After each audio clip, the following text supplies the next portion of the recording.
আমেরিকার নবনির্বাচিত president Donald Trump বাংলাদেশের দুইজনকে নিয়ে যে ভোটিং পোল ছেড়েছেন সেটা এখনো চলছে আরও 3 দিন।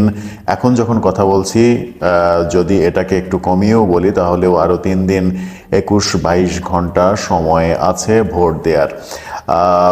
সে ডোনাল্ড ট্রাম্প আবারও আজকে আরেকটা টুইট করেছেন। সেই ভোটের বেশ ভালো সাড়া পাওয়ার কারণেই এরকম একটা টুইট করা হয়েছে।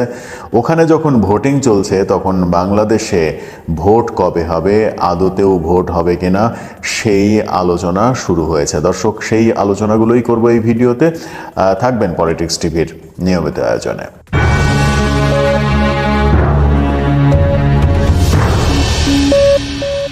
বলছিলাম আমেরিকার নবনির্বাচিত প্রেসিডেন্ট ডোনাল্ড ট্রাম্পের কথা। ডোনাল্ড ট্রাম্প শেখ হাসিনা এবং ডক্টর মোহাম্মদ ইউনূসকে নিয়ে একটা ভোটিং পোল ছেড়েছেন।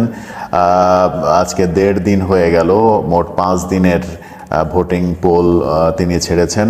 এখনও 3 দিন, প্রায় 20-22 ঘন্টা মতো সময় হাতে রয়েছে। বলা যায় যে আরও 4 দিন সময় রয়েছে। এই 4 দিনের মধ্যে আপনারা ডক্টর মোহাম্মদ ইউনূসের পক্ষে কিংবা শেখ হাসিনার পক্ষে ভোট দিতে পারবেন।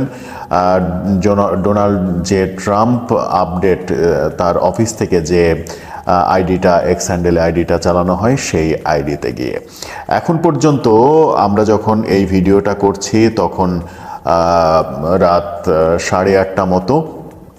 সেই সময় পর্যন্ত দেখা যাচ্ছে যে তার ছাড়া ভোটিং পোলে, যেখানে তিনি লিখেছেন let's vote for Bangladesh PM, সেখানে শেখ হাসিনা এবং মোহাম্মদ ইউনূসের ভোটিং পোল চলছে। 24,877 জন এখন পর্যন্ত ভোট দিয়েছেন। সেই ভোটে শেখ হাসিনা 73% ভোট পেয়েছেন, ডক্টর মোহাম্মদ ইউনূস 27% ভোট পেয়েছেন। এই হচ্ছে এখন পর্যন্ত ভোটের রেজাল্ট। আরও 3 দিন 22 ঘন্টা মতো, মানে 4 দিন এখনও সময় রয়েছে।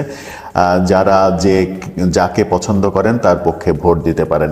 আপনাদের ভোটিংয়ের সুবিধার্থে ডোনাল্ড জে ট্রাম্পের এই অফিস আইডিটা, যে আইডি তার নির্বাচনী সময়ে চালু করা হয়েছে এবং নির্বাচনী টিম যে আইডিটা পরিচালনা করে, সেই আইডিটার লিঙ্ক আমরা ডিসক্রিপশন বক্সে দিয়ে রাখছি। আপনারা ইচ্ছা করলে সেই আইডিতে ঢুকে এই ভোটিং পোলে গিয়ে ভোট দিতে পারবেন যাকে ইচ্ছা তাকে। সেখানে আপনাকে কেউ নিষেধ করবে না, বিধিনিষেধ আরোপ করবে না যে একে ভোট দেন, ওকে ভোট দেন। আপনার পছন্দের প্রার্থীকে আপনি ভোট দিতে পারবেন। ডোনাল্ড ট্রাম্প যখন বাংলাদেশের দুইজনকে নিয়ে, শেখ হাসিনা এবং ডক্টর মোহাম্মদ ইউনূসকে নিয়ে ভোটিং পোল ছাড়লেন, ডোনাল্ড ট্রাম্পের টিম এই ভোটিং পোল ছেড়েছেন এবং এটা নিয়ে বেশ টুইট হচ্ছে। আজকেও টুইট হয়েছে। আজকে টুইটে বলা হয়েছিল যে অভাবনীয় সাড়া পড়ছে এইটাতে। আমরা দেখছি প্রায় 25,000 মতো ভোট পড়ে গেছে।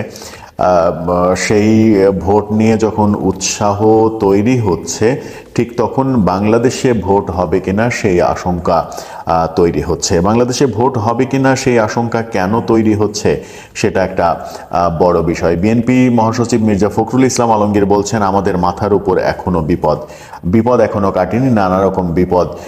কি বিপদ আসলে তাদের মাথার উপরে, সেটা আলোচিত হচ্ছে।